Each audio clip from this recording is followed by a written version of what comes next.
6 months ago today, 23-year-old Jacko Sullivan went missing after leaving a house party in Bristol. Since then, his parents, Catherine and Alan, have desperately been searching for answers. A law student sends his mom a text saying he's safe and taking a taxi home. 3 hours later, his phone is pinging from a residential street miles away. Then it goes dark forever. What happened to Jacko Sullivan has baffled investigators, torn apart a police department's credibility, and left a family searching for answers in a case where nothing adds up. From missed CCTV footage to mysterious data spikes, this disappearance has more questions than answers. Follow along as we piece together the haunting final hours of Jacko Sullivan and why this case has become one of Britain's most troubling mysteries. The young man who vanished. Bristol, England is a vibrant university city on the River Avon, known for its historic harbor and student population. On March 1st, 2024, Bristol became the site of a disappearance that would shake the community to its core.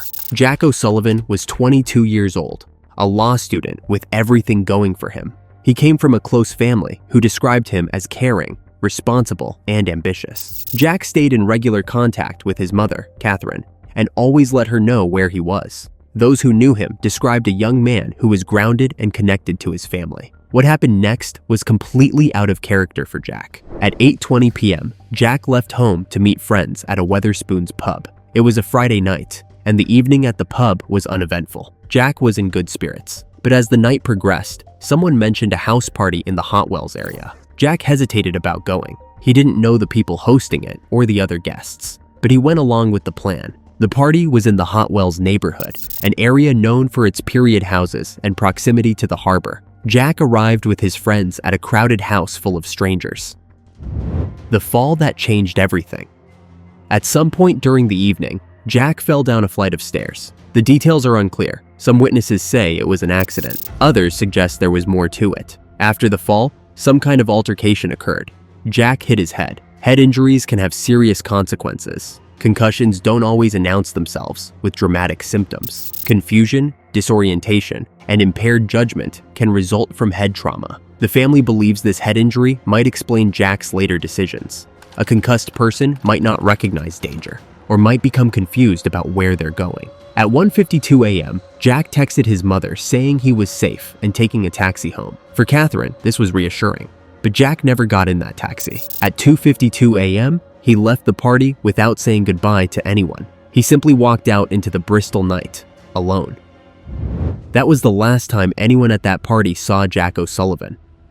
What happened over the next 48 minutes has been reconstructed through CCTV footage showing Jack's movements through Bristol. But even with video evidence, the picture remains confusing. At 3:13 a.m., cameras captured Jack walking near Brunel Lockway and Brunel Way roads alongside Bristol's harbor area. Jack was alone in the darkness. At 3:17 a.m., another camera picked him up. This footage shows Jack walking away from the river, not toward it. The police initially missed this footage. Catherine, Jack's mother, found it herself. A grieving mother spotted what trained investigators had overlooked. At 3:24 a.m., Jack attempted to call a friend from the party. The call didn't connect. At 3:25 a.m., cameras spotted Jack on Plimsoll Swing Bridge, heading back toward the city center. His path formed a wandering pattern suggesting confusion. At 3:30 a.m., someone called Jack's phone. He answered and said one word, "Hello?" Then silence. The call remained connected with no more speech, just an open line and silence. Between 3:38 and 3:40 a.m.,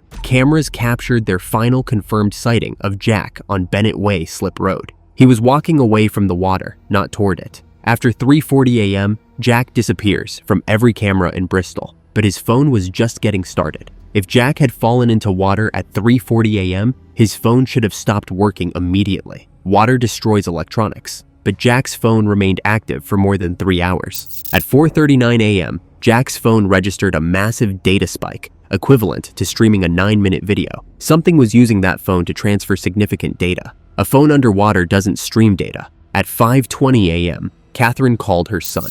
The phone rang multiple times, then went to voicemail. The ringing indicates the phone was still functional and connected to the network. At 5:40 a.m., Apple's Find My Phone service located Jack's device on Granby Hill, a residential street. not near the water, not near the harbor. A regular neighborhood street. The family emphasizes this Apple location data because it contradicts the police theory. Apple's location services use GPS, Wi-Fi, and cellular towers. They're generally accurate. At 6:44 a.m., Jack's phone stopped communicating entirely. After nearly 4 hours of mysterious activity, the device went dark. From 3:40 a.m. to 6:44 a.m., that phone was doing something. It was somewhere. It was functional. And according to Apple's data, it wasn't in the water. The police theory.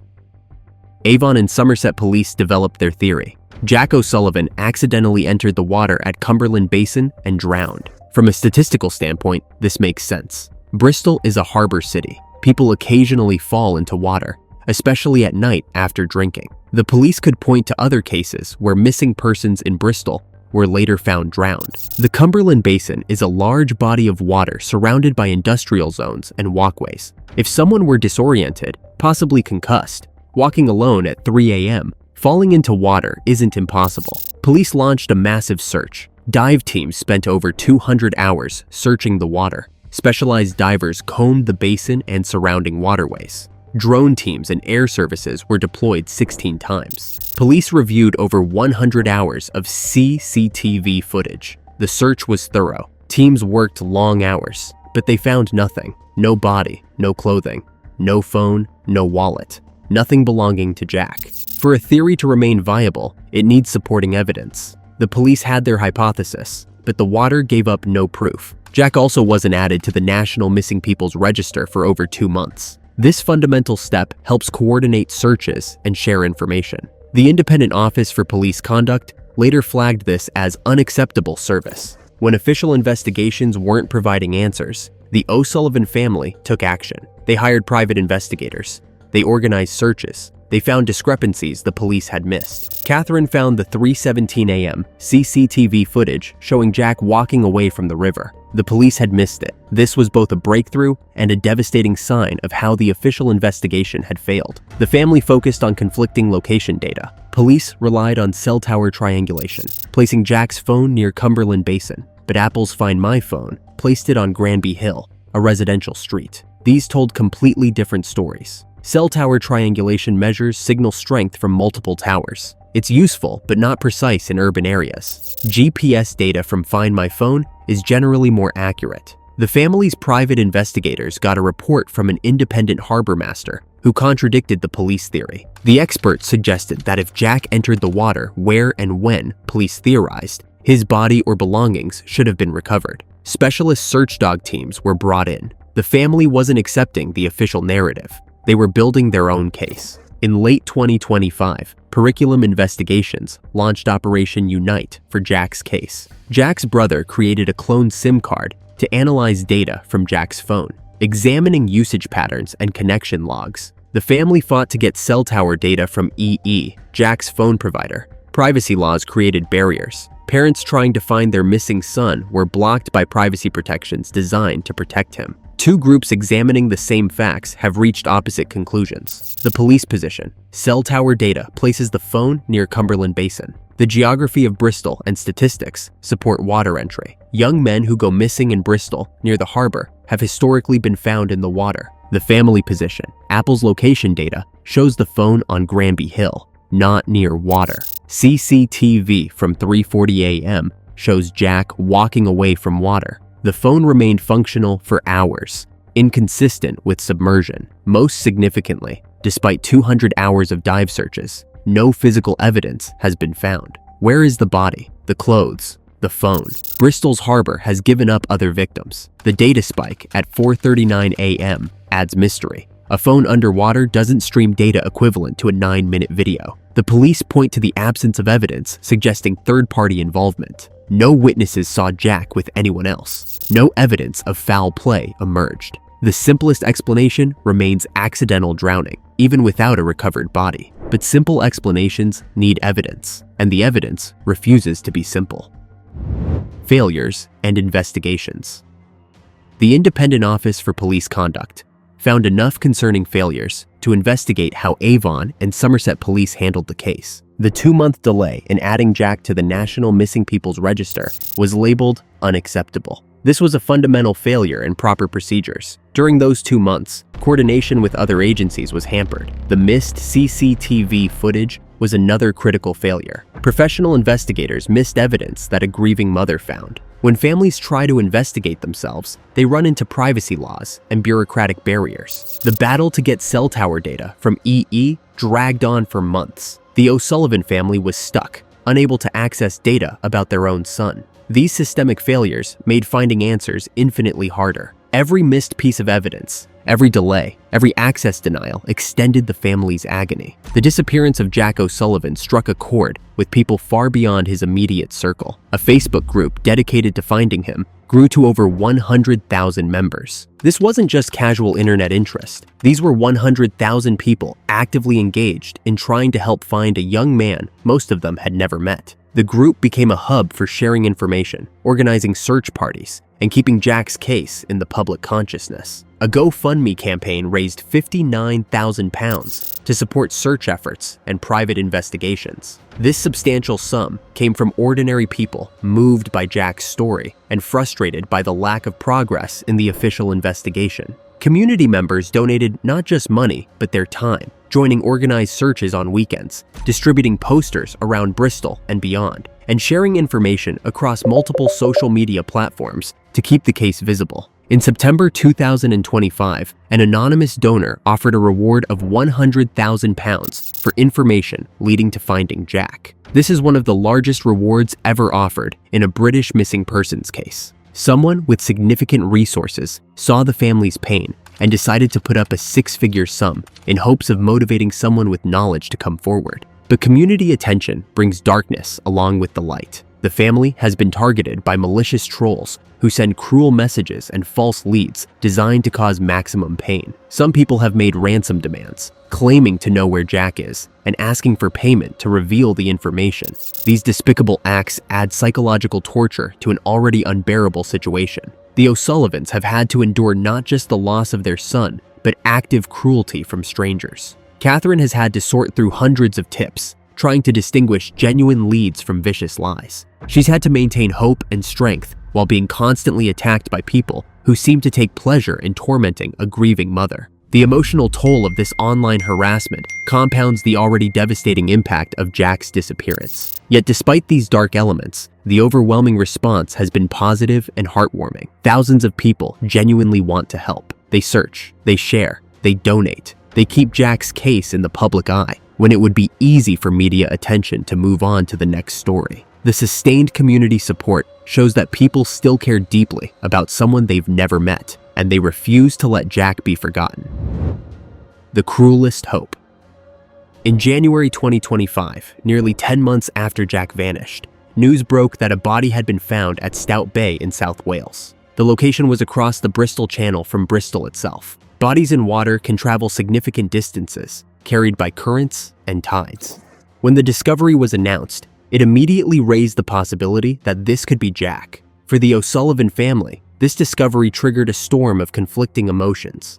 On one hand, the not knowing is torture. The uncertainty of ambiguous loss is often described by grieving families as worse than knowing the truth. Definitive answers, even terrible ones, allow for grieving and eventually healing. They allow families to have closure, to hold funerals, to begin moving forward. But no parent wants to receive confirmation that their child is dead. The hope that Jack might still be alive somewhere, however slim, is what keeps them going. The family waited as authorities conducted DNA testing. When a body has been in water for months, the testing process takes time. Samples must be carefully collected and analyzed. Every hour of waiting must have felt like a year for Catherine and her family. They were suspended between hope and despair, unable to move forward or backward, just stuck in agonizing anticipation. 6 days passed, 6 days of emotional torture that no family should have to endure. 6 days of wondering if this was finally the answer to their nightmare, or if the mystery would continue indefinitely. 6 days of preparing themselves mentally for the worst news imaginable, while still holding on to a thread of hope.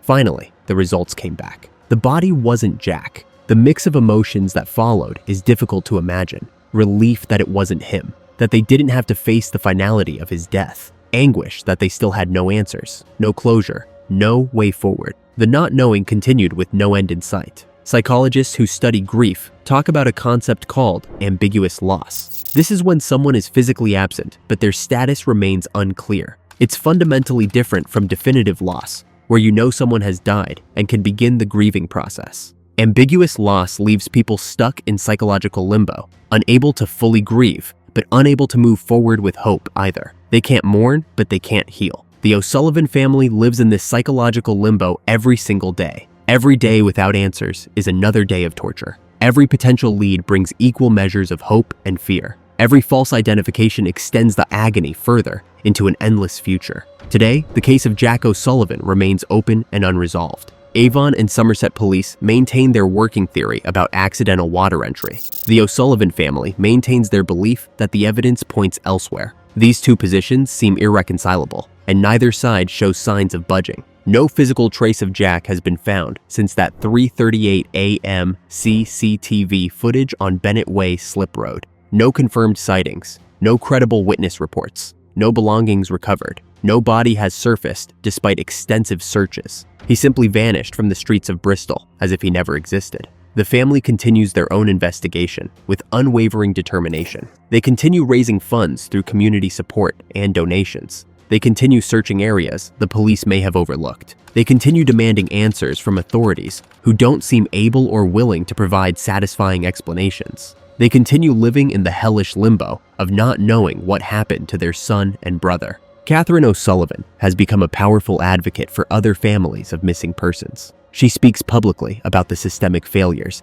and bureaucratic barriers that make searching for loved ones even harder than it already is. Her personal tragedy has given her unique insight into how broken parts of the system truly are. She uses her platform to push for changes that might help other families avoid the same frustrations she's faced. The £100,000 reward remains unclaimed. This massive sum of money sits waiting for anyone with information. Either no one knows what happened to Jack, or those who know aren't talking. The silence from potential witnesses is deafening. Someone out there might hold the key to solving this mystery, but they haven't come forward. Bristol continues its daily life around this unresolved tragedy. Students still go to parties in Hotwells. Young people still walk home late at night through the same streets Jack walked. The harbor still flows through the city, its waters keeping whatever secrets they may hold. But for one family, time stopped on March 2nd, 2024. They remain frozen in that moment, waiting for answers that may never come. The disappearance of Jack O'Sullivan captures everything agonizing about missing persons cases: